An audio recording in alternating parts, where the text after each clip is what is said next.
প্রতিটা রুহু, প্রতিটা মানুষ মালাকুল মাউতকে দেখতে পায়। আপনিও দেখবেন, আমিও দেখব। মুমিনদের কাছে এসে মালাকুল মাউত একজন যুবকের বেশে সাদা ধবধবে জুব্বা পরে সুগন্ধি মেখে মুমূর্ষু ব্যক্তির শিয়রে বসে বলে, ইয়া আইয়াতুহান নাফসুল মুতমাইন্নাহ, হে প্রশান্ত আত্মা, উখরুজি ইলা মাগফিরাতুল্লাহি ওয়া রিদওয়ানি, আল্লাহর ক্ষমা আর দয়ার দিকে বের হয়ে আসো। বলা মাত্রই মুমিনের আত্মাটা স্মুথলি বের হয়ে আসে। কাফান মিন আকফানিল জান্নাহ, হানুত মিন হানুতিল জান্নাহ, জান্নাত থেকে আনা সুগন্ধি কাফনের মধ্যে পেঁচিয়ে তিনি রূহটাকে নিয়ে ইল্লিনে চলে যায়। সরাসরি দেখে মালাকুল মাউতকে। আর যারা ইসলাম বিরোধী, কোরআন বিরোধী, তাদের সামনে এসে মালাকুল মাউত ত্রাস সৃষ্টি করে। আগে ধমক। হাইওয়েতে মাঝে মাঝে ডাকাতি হয় না?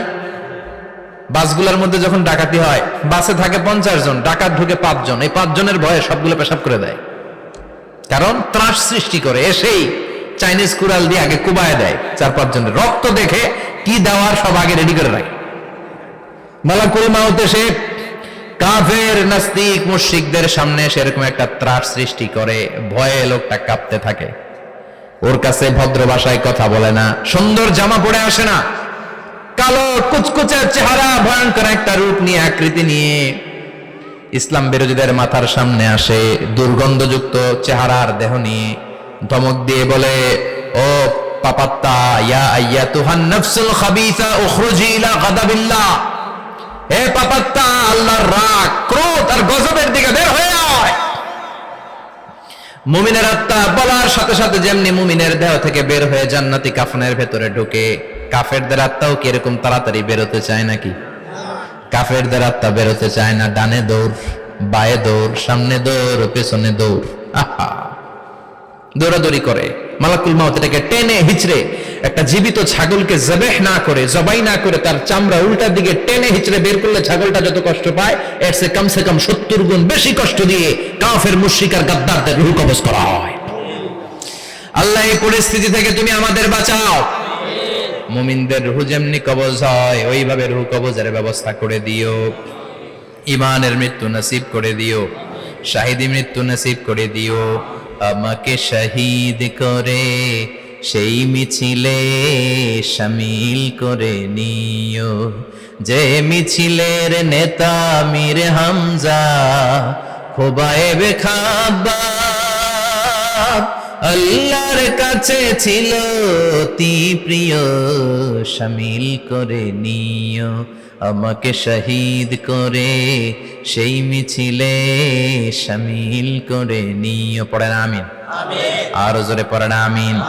তার মানে বিমান দুর্ঘটনায় হোক, কিংবা লঞ্চ ডুবিতে হোক, কিংবা আগুনে পড়ে হোক, কিংবা আত্মঘাতী হামলায় হোক, যে যেখানেই মারা যায়, কবরের 3টা প্রশ্ন তার জন্য আছে না নাই? ইসলাম বিরোধীদের জন্য প্রশ্ন 3টা, আপনারা যারা মুমিন তাদের জন্য 4টা। আপনাদের জন্য একটা বেশি, আলহামদুলিল্লাহ। কোন কবরে এসে প্রথম প্রশ্ন করবে, মুনকার নাকির যখন চলে আসবে, 40 কদম যখন আত্মীয় স্বজনরা লাশটাকে কবরের মধ্যে দিয়ে 40 কদম চলে যায়, তখনই ফেরেশতা চলে আসে। আহা, শেষ, সব শেষ। এসেই পরীক্ষা শুরু। মার রব্বুক, তোর রবের নাম কি? চিল্লায় বলেন, আমাদের রবের নাম কি? আমরা বলবো রব্বি আল্লাহ, আল্লাহ আমারে রব। দমে দমে তনু মনে তারি অনুভব। পড়েন, আল্লাহ আমারে রব। তোমার দুনিয়াতে আমি যেদিকে তাকাই, অথই নিয়ামতে ডুবে আছি সবাই। পাখপাখালির গানে শুনি তসবিহ কলো রব, তসবিহ কলো রব, আল্লাহ আমারে রব। প্রথম প্রশ্ন, তোমার রব কে? আমরা বলবো আমাদের রব আল্লাহ। দ্বিতীয় প্রশ্ন, ওমা দীনুক, তোমার ধর্মের নাম কি? আমরা কি বলবো? তৃতীয় প্রশ্ন, বিশ্বনবীর চেহারা দেখিয়ে বলা হবে, আতারিফু হাদার রাজুল, এই লোকটারে চিনো নাকি? আমরা বলবো চিনি, আমাদের প্রাণের নবী, ঠিক কি না? চাঁদের চেয়ে সুন্দর তুমি নবী আমার কমলিহিওয়ালা, দু জাহানের বাদশা তুমি প্যারা নবী সাল্লে আলা, চাঁদের চেয়ে সুন্দর তুমি নবী আমার কমলিহিওয়ালা, ঠিক কি না? তিনটা প্রশ্নের যথাযথ উত্তর যখন দিয়ে দিলেন, আপনার জন্য অতিরিক্ত আরেকটা প্রশ্ন করা হবে, ওয়ামা ইলমুক, তোমার নলেজ কি?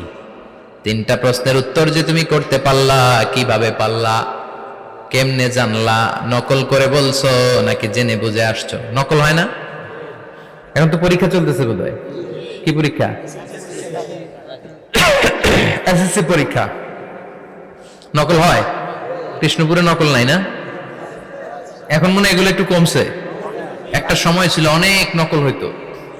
পাঞ্জাবের ভিতরে নকল, পকেটের নকল, টুপির ভিতরে নকল, মৌজার ভিতরেও নকল, এমনকি মেয়েরাও নকল করে পরীক্ষার হলে আসে না নাই?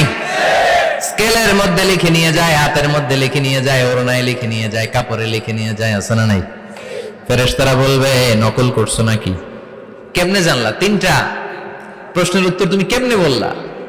আল্লাহ তোমার রব, ইসলাম তোমার ধর্ম, এই লোকটা বিশ্বনবী, কেমনে চিনলা?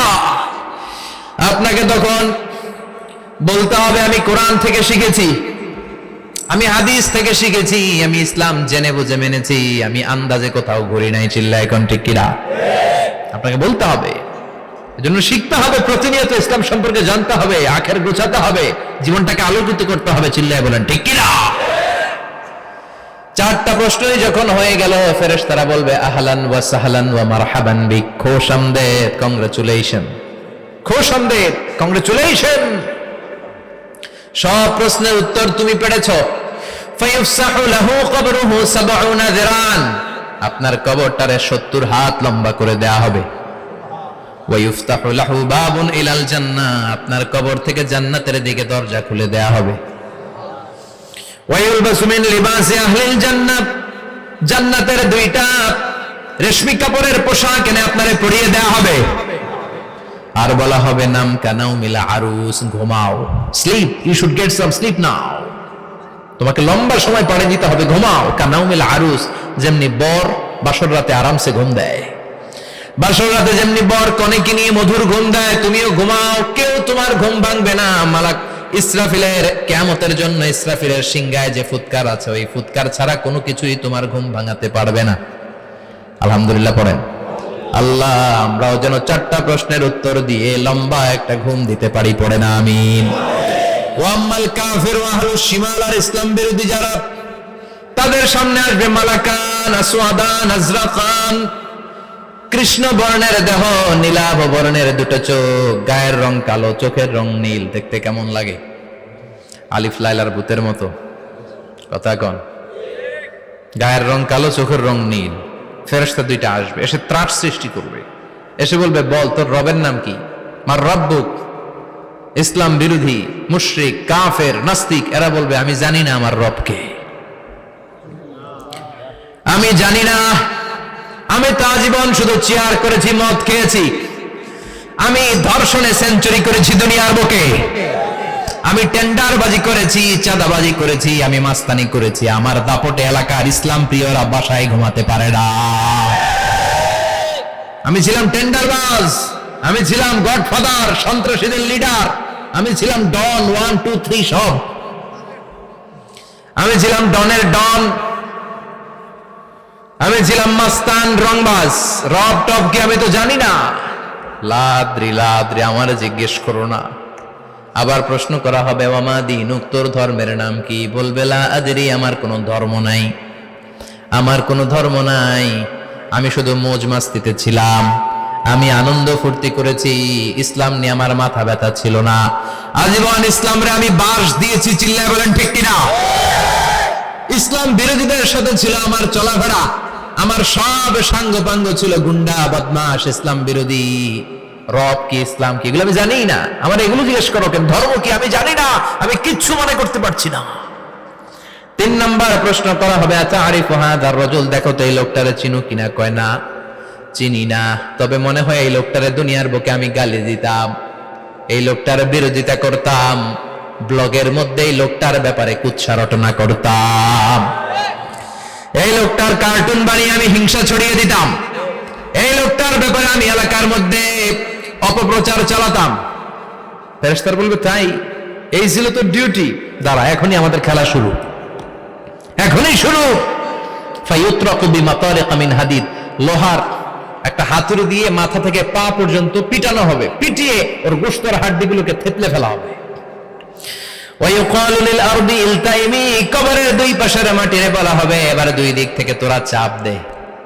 চাপ দেয়া হবে, ধাক্কা ধাক্কি করেও সে সুবিধা করতে পারবে না। মাটি আস্তে আস্তে আস্তে আস্তে দেহের দুই দিকে লেগে এমন জোরে দুইটা চাপ দিবে, ফাতাখতালিফা আদলাউহু, তার ডান পাশের পাজরের হাড্ডি বাম দিকে ঢুকে যাবে, বাম দিকের হাড্ডি ডানে চলে যাবে। বিশ্বনবী বললেন এই হাতুড়ি দিয়ে পিটানোর শাস্তি, কবরের চাপ দেওয়ার শাস্তি চলতেই থাকবে হাত্তাল কিয়ামা, কিয়ামত পর্যন্ত। আল্লাহ এই কবরের শাস্তি থেকে আমাদের বাঁচাও। আমরা এই আযাব পেতে চাই না, আমরা যেন ঠিকভাবে কবরের 4টা প্রশ্নের উত্তর করে দিয়ে লম্বা ঘুম দিতে পারি। আল্লাহ তুমি তৌফিক দাও। এজন্য আল্লাহ বললেন গোলাম দুনিয়া নিয়ে পাগল হয়ে থেকো না, এই দুনিয়ার জীবন আসল জীবন নয়, আসল জীবন হলো কবরের জীবন। জোরে বলেন ঠিক কিনা? এই জন্য মাঝে মাঝে কবরে যাবেন, কবরস্থানে দাঁড়িয়ে চিন্তা করবেন এই জায়গায় আমারও আসতে হবে। দিন যাবে, রাত আসবে, বৃষ্টি হবে, শীত আসবে, কেউ আমার দেখতে আসবে না, একা থাকতে হবে। একা, বড় একা, অন্ধকার, বড়ই অন্ধকার। ওই কবরের জীবনের সামান গোছানোর দরকার আছে না নাই? ওই কবরে সুখে শান্তিতে থাকতে চাইলে নামাজ পড়ার দরকার আছে না নাই? কোরআন পড়ার দরকার আছে না নাই? ছেলে মেয়েগুলোরে মানুষের মতো মানুষ করার দরকার আছে না নাই?